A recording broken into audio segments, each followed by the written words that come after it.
रजनी से बहुत प्यार करता था। शुरू के कुछ दिन तो सब कुछ ठीक ठाक चलता रहा, लेकिन फिर छोटी छोटी बातों पर अमर और रजनी का झगड़ा होने लगा।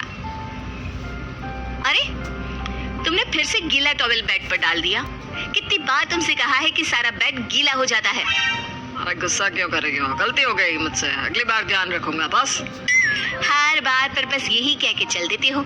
सारा दिन सफाई तो मुझे करनी पड़ती है ना। देखो रजनी, इस तरह नाराज मत हो। मैंने कहा ना, मैं ध्यान रखूंगा आगे से। और फिर रात के वक्त रजनी अपना बिस्तर उठाकर बेडरूम से बाहर जाने लगती है। अरे क्या हुआ रजनी? सुबह वाली बात पर अभी तक नाराज हो क्या? नहीं, ऐसी कोई बात नहीं है। तो फिर तुम अपना बिस्तर लेकर कहाँ जा रही हो? मैं मम्मी जी के कमरे में सोने जा रही हूँ। मम्मी जी अकेली है ना। अरे कैसी बात करती हो रजनी? शादी के बाद लड़कियां अपने पति के पास अपने बेडरूम में सोती हैं। सास के पास कौन सोता है? मैंने कहा ना, मेरा मन कर रहा है, इसलिए मैं मम्मी जी के पास सोने जा रही हूँ। अरे रजनी, मेरी बात तो सुनो यार। मेरा भी तो मन करता है ना तुमसे प्यार करने का, तुम्हारे साथ रहने का। ऑफिस से थका हारा आया हूँ और तुम मम्मी जी के पास सोने जा रही हो। देखो, मुझे आज अपनी सास के पास सोने का मन है और मैं जा रही हूँ। इतना कहकर रजनी अपनी सास के साथ सोने के लिए उनके कमरे में चली जाती है। रजनी बेटा, तुम यहाँ? मम्मी जी, क्या मैं आपके पास सो सकती हूँ? हाँ हाँ बेटा, क्यों नहीं, क्यों नहीं, बिल्कुल सो सकती हो।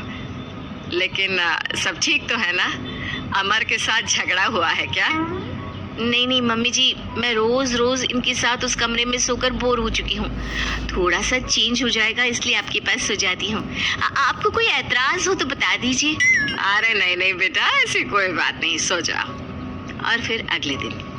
अमर बेटा, तुम्हारा रजनी के साथ कोई झगड़ा हुआ है क्या? नहीं तो मम्मी, ऐसे तो कोई बात नहीं है। क्यों, क्या हुआ? अरे वो कल रात मेरे कमरे में सोने आ गई थी तो मुझे लगा सब ठीक तो है ना बेटा? नहीं मम्मी जी, वो ऐसी बस उसका मन किया होगा।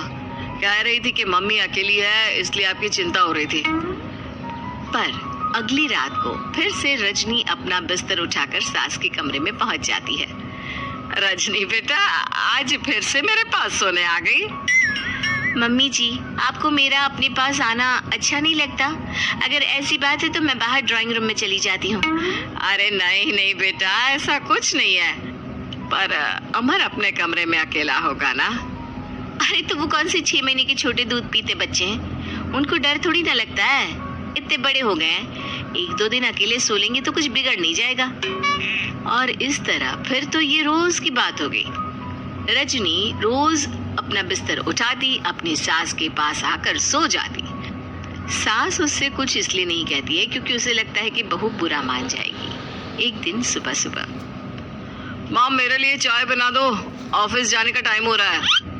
अरे बेटा, तो रजनी से क्यों नहीं कह देते?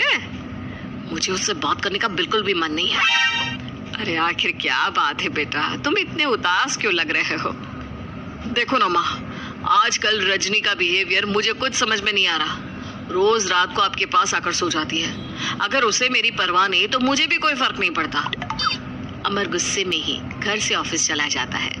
ये देखकर सास बहुत दुखी हो जाती है। और फिर अगले दिन, मम्मी जी, मैं आ गई आपके पास सोने। हाँ बहू, सो जाओ।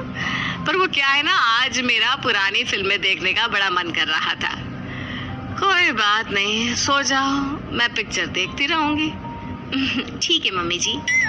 रजनी की सास तेज आवाज में अपने कमरे में टीवी चलाकर रखती है। इसकी वजह से रजनी को नींद नहीं आती, लेकिन वो पूरी रात करवट बदल बदल कर सोने की कोशिश करती रहती है।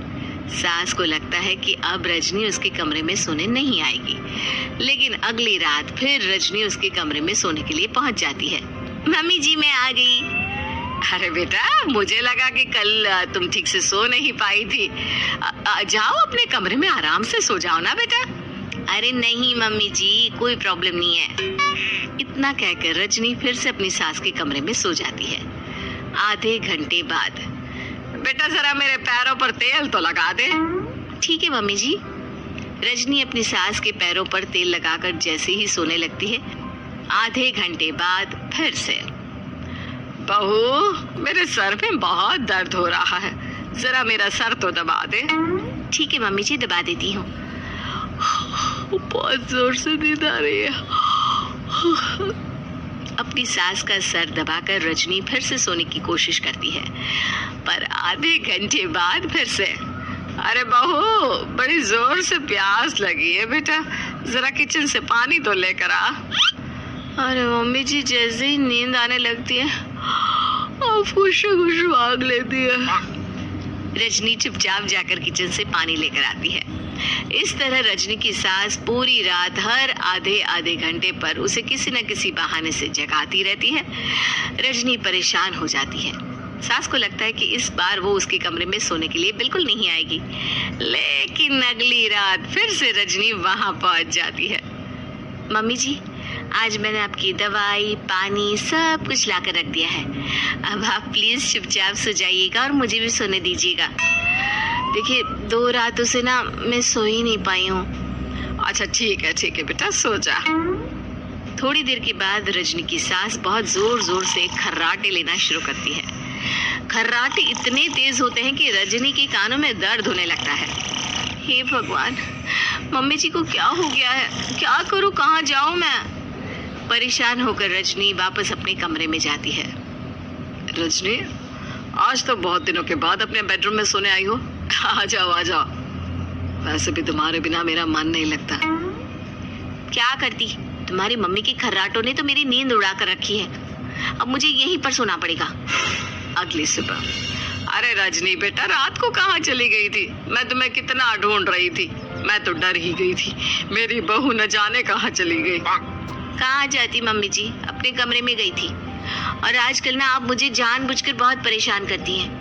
अगर मुझसे कोई गलती हो गई हो तो सीधे सीधे क्यों नहीं कह रही हैं? 3 रात हो गई है, मुझे ठीक से नींद भी नहीं आती। रजनी, ऐसे क्यों बात कर रही हो?